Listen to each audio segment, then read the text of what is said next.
ನಮಸ್ಕಾರ ಎಲ್ರಿಗೂ, welcome back to ಒಗ್ಗರಣೆ ಕಿಚನ್ ಯೂಟ್ಯೂಬ್ ಚಾನಲ್. ಸೊ ಏನಪ್ಪಾ ಇವತ್ತು ಸ್ಪೆಷಲ್ ಅಂತ ಕೇಳಿದ್ರೆ, ಇಷ್ಟು ಐಟಮ್ ಅನ್ನು ಇಟ್ಟುಕೊಂಡು ಇವತ್ತು ನಾವು ಮಾಡ್ತಿದ್ದೇವೆ ಮಂಗಳೂರು ಸ್ಟೈಲ್ ನ ಚರ್ಮುರಿ.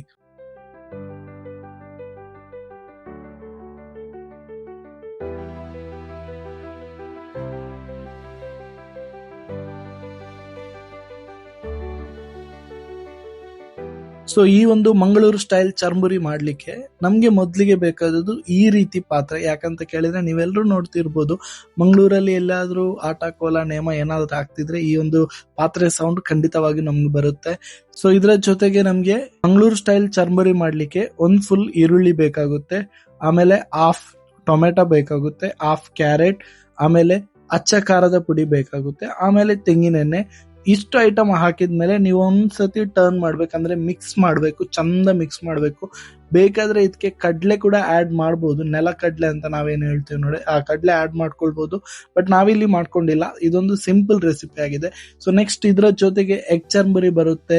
ಸೊ ಇನ್ನು ಸ್ಪೆಷಲ್ ಆದಂತ ಚರ್ಮುರೀಸ್ ಬರುತ್ತೆ. ಸೊ ಇದು ಮಿಕ್ಸ್ ಮಾಡಿ ಆದ್ಮೇಲೆ ಇದಕ್ಕೆ ಮಾವಿನಕಾಯಿ ತುರಿದು ಹಾಕ್ಬೇಕು. ಇದೊಂದು ಟೇಸ್ಟೇ ಇದ್ರದ್ದು ಸೂಪರ್ ಆಗಿ ಬರುತ್ತೆ. ಸೊ ಮಾವಿನಕಾಯಿ ಫ್ಲೇವರ್ ಏನಿದೆ ಅದು ಸೂಪರ್ ಬರುತ್ತೆ. ಸೊ ಅದಕ್ಕೋಸ್ಕರ ಮಾವಿನಕಾಯಿ ತುರಿದು ಹಾಕ್ಬೇಕು.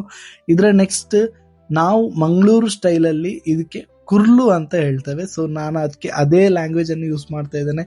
ಕುರ್ಲು ಏನಿದೆ ನೋಡಿ, ನಾವು 1 ಕಪ್ ಅಷ್ಟು ತಗೊಂಡಿದ್ದೇವೆ. ಸೊ ಇದಕ್ಕೆ ಹಾಕ್ತಾ ಇದ್ದೇನೆ. ಇದರ ಜೊತೆಗೆ ಸ್ವಲ್ಪ ತೆಂಗಿನ ಎಣ್ಣೆ, ಆಮೇಲೆ ಲಿಂಬೆ ರಸ, ಅದರ ಜೊತೆಗೆ ಸ್ವಲ್ಪ ಉಪ್ಪು ಹಾಕೊಳ್ಬೇಕು ರುಚಿಗೆ ತಕ್ಕಷ್ಟು. ಸೊ ಇಷ್ಟೆಲ್ಲ ಹಾಕಿದ್ಮೇಲೆ ಇದನ್ನು ಚಂದ ಮಾಡಿ ಮಿಕ್ಸ್ ಮಾಡ್ಕೊಳ್ಬೇಕಾಯ್ತಾ. ಸೊ ಎಷ್ಟು ಚಂದ ಮಿಕ್ಸ್ ಮಾಡ್ಕೊಳ್ತೀರಾ ಅಷ್ಟು ಚಂದ ಫ್ಲೇವರ್ ಬರುತ್ತೆ. ಸೊ ಚಂದ ಮಿಕ್ಸ್ ಮಾಡಿದ್ಮೇಲೆ ಮಂಗಳೂರು ಸ್ಟೈಲ್ ನ ಚರ್ಮುರಿ ನಮ್ಗೆ ತಿನ್ಲಿಕ್ಕೆ ರೆಡಿ ಆಗಿದೆ. ಸೊ ಒಗ್ಗರಣೆ ಕಿಚನ್ ಯೂಟ್ಯೂಬ್ ಚಾನೆಲ್ಗೆ ವಿಸಿಟ್ ಮಾಡಿದಕ್ಕೆ ನಿಮ್ಗೆಲ್ಲರಿಗೂ ಥ್ಯಾಂಕ್ ಯು. ಇಂಥದ್ದೇ ಸಿಂಪಲ್ ರೆಸಿಪಿ ನಿಮ್ಗೆ ಇನ್ನಷ್ಟು ಬರುತ್ತೆ ಅಂತ ಹೇಳ್ಕೊಳ್ಳುತ್ತಾ, thank you for watching. Thank you so much.